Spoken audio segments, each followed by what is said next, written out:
Welcome, preliminary ghosts, antemortem spirits, and preparatory haunts, to the I'm a Haunt podcast. This episode is called, Is There a Ghost in My House? I am your host, the Nothingmuse. In an episode of the television show Parks and Rec, Nick Offerman's character, Ron Swanson, is screening calls on a talk show to help a friend. He can be heard responding to one caller with, "Your house is not haunted, you're just lonely." Parks and Rec is a sitcom, quite a funny one if you've never seen it. In that moment, that damn sitcom stopped my breath. It was a moment of epiphany that I did not believe was even relevant to me.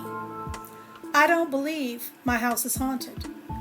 Truthfully, I have only ever lived in one place that I even remotely felt had shit going on with it, and even then, I didn't feel that the house was haunted in so much as I just felt there was maybe a spirit or two lurking about.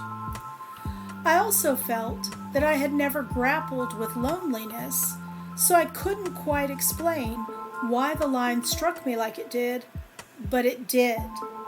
It not only lives rent-free in my head, but the utilities are also paid, and there's a chocolate on the pillow every night. Your house is not haunted, you're just lonely. While researching for this episode, I had another epiphany. I have experienced loneliness, just not in the form I think of when I think of loneliness. I've always been someone who is quite all right being alone. So when you talk in terms of loneliness, I do not think the term applies to anything I've experienced. I am wrong, though. Loneliness is not just about being alone. Loneliness is not the absence of people. You can be in a room filled with people who love you, and feel lonely. Loneliness is different. I was married with 2 children when I felt lonely. I thought it was just because between the bills, kids, mundanity of adulthood, school, work, and all, my husband and I rarely had any time for each other. When he left for another relationship, I understood why I had felt so lonely. I was in a relationship that was already gone. I asked friends who have experienced loneliness to describe how it feels, and these are some of the responses. Stifling, debilitating, being in the depths with no energy to do anything about it. Like your shine is dimming. Your spark or your spirit is retreating back inside yourself. There's no eyes to reflect. You shrink. It's hard to breathe. Everything just feels heavier. A fog sets in. Your walls go up. You close parts of yourself off to contain it until it feels safe again. Like falling into a deep black hole and no one can hear you. Exhausting and scary. Feeling disconnected, other, disposable. Like you're the only one working towards the goal while everyone else is living in the moment. Feeling unheard and empty. Thinking it could all be over and nobody would even notice. I'm going to do an aside here to say that I am in no way belittling or mocking loneliness with this discussion. I'm exploring a concept related to hauntings and being haunted. Stay with me. In psychology, there is the sensed presence, which holds that humans experiencing the feeling that another person is present or that they are not alone often occurs in situations of high stress or in moments of desperation. In his article, Why Some People See Ghosts and Other Apparitions, Dr. Frank McAndrew mentions that sensed presences tend to appear when there is little variation in physical and social stimulation. In the same article, he discusses environmental psychologist Peter Sudfeld's proposition that these sensed presences are the result of our lack of experience with focusing inward, causing our brains to misinterpret unfamiliar stimuli.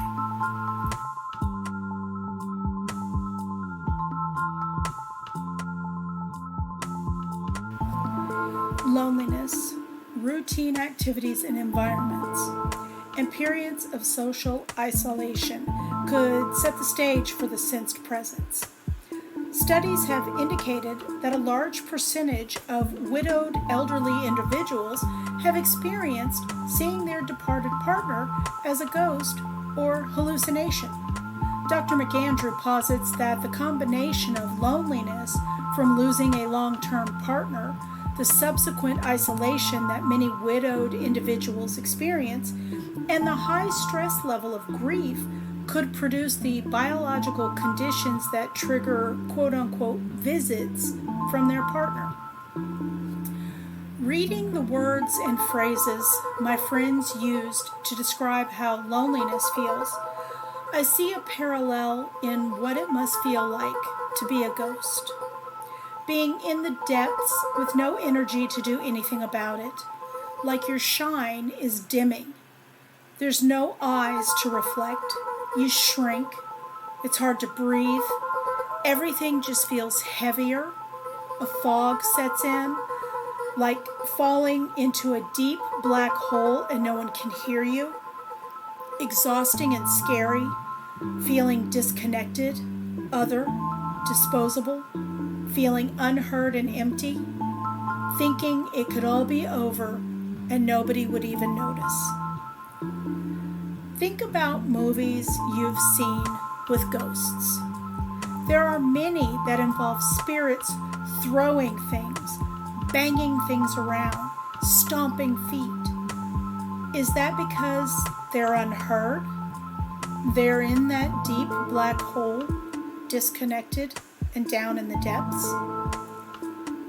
I remember one of the last exchanges my ex-husband and I had before he left, before I understood why he left. I expressed missing him even when we were in the same room. I remember after he announced he was leaving, trying to talk him out of it, and feeling like he was looking right through me. I was a ghost in my own home, in my own marriage. We had lived in our home for 3 years when we separated. The kids and I stayed in the house. For the first 4 months after their dad left, my kids slept in my room with me, by their own choice. I had a twin air mattress at the foot of the bed, and they would rotate every night. One would stay in bed with Mom, while the other slept on the air mattress. The next night, they would swap places. Eventually, they went back to their rooms. But it was during this time that I experienced something in that house that had never happened before and only happened the one time. I was sitting up in bed watching television. The kids were already asleep. I saw a shadow outside my bedroom door out of the corner of my eye. I looked in its direction and watched in silent shock as a tall, thin, black shadow moved from the doorway of my bedroom, across the room, into the master bath, disappearing into my walk-in closet. I didn't investigate.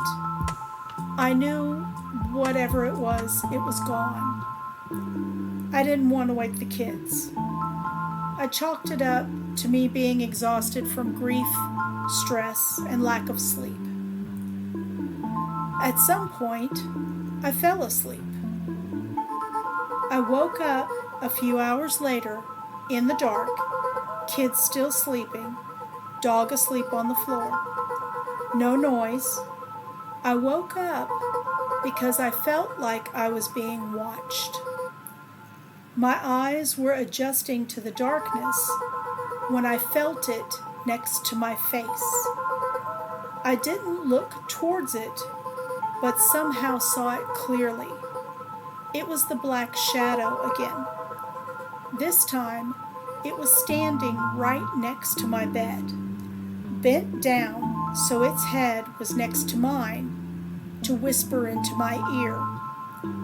It opened its mouth incredibly wide and hissed, "Get out," then disappeared. I didn't tell my kids. I honestly don't know if I've ever mentioned it to anyone. I do know, though, that my youngest, once they were back in their room at night, ended up with me again because they kept seeing a tall, thin, black shadow move from their bedroom door across their room and into their closet. Their closet was on the other side of the wall from mine. I found that curious.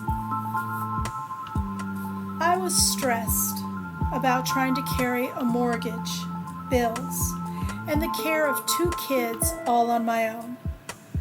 I was trying to figure out if I was going to be able to keep my house. I was trying to maintain some sense of normalcy for my kids. All the while, I was falling apart. I feel like I was the shadow trying to tell myself to leave, to let go of this house that was supposed to be where my husband and I would have our grandchildren visit us someday, to let go of what was supposed to be so I could make room for what would be, to let go of what was already gone.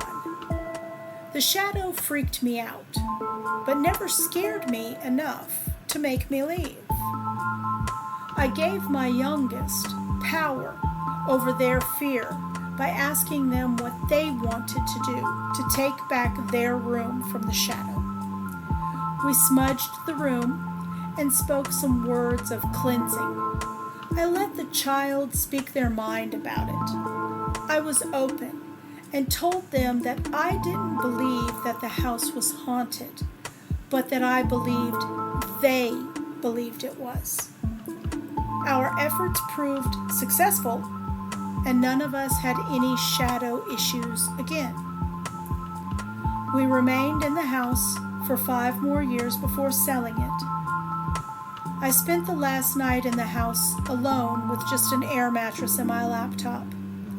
Before I left the next morning, I thanked the house for being so good to us for so many years. My experience is mine, and only that. I cannot speak for others who have experienced hauntings in their homes, but I can say that I know my overwhelming loneliness through the final stages of my marriage and eventual divorce manifested itself as some sort of shadow.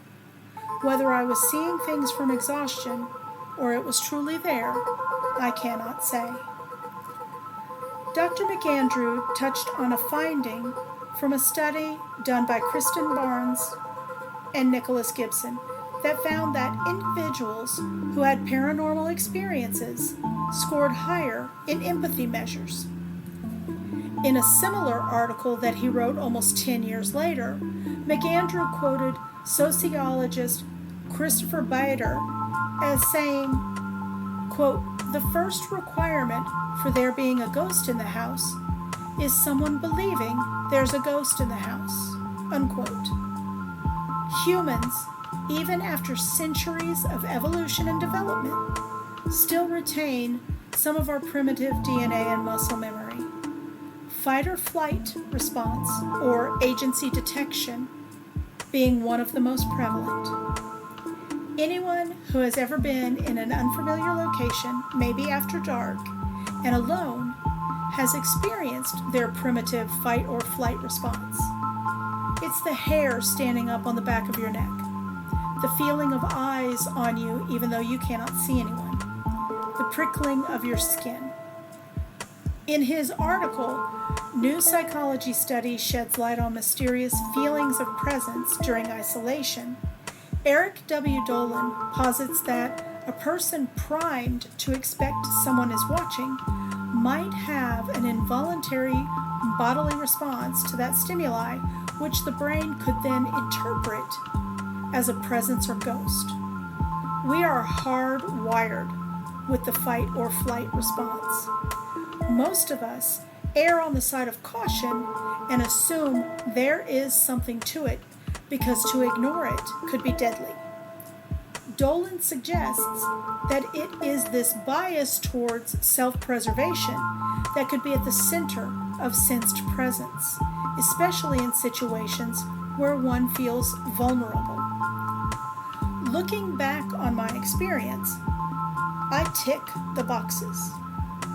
I am an empathetic individual. I am open to the idea of a ghost being in the house or the house being haunted. I would err on the side of caution in a fight or flight situation and assume there is a threat, especially with my children present. And I was feeling vulnerable. I feel it worthy to note that I am not good at sleeping in houses alone. I do not count my children as adding to the number of individuals in the house because I feel completely responsible for their protection, even as adults. So when I found myself alone in the home I once shared with my husband, I was already hypervigilant and having trouble sleeping. Perhaps I manifested the shadow through my being empathetic, open to the experience and vulnerable. I choose to believe, though, if I did in fact manifest it, it was done as a fight or flight response. Not because I felt threatened, but because I felt I needed to step into a new role. See, after that last experience, I was no longer afraid to fall asleep in the house.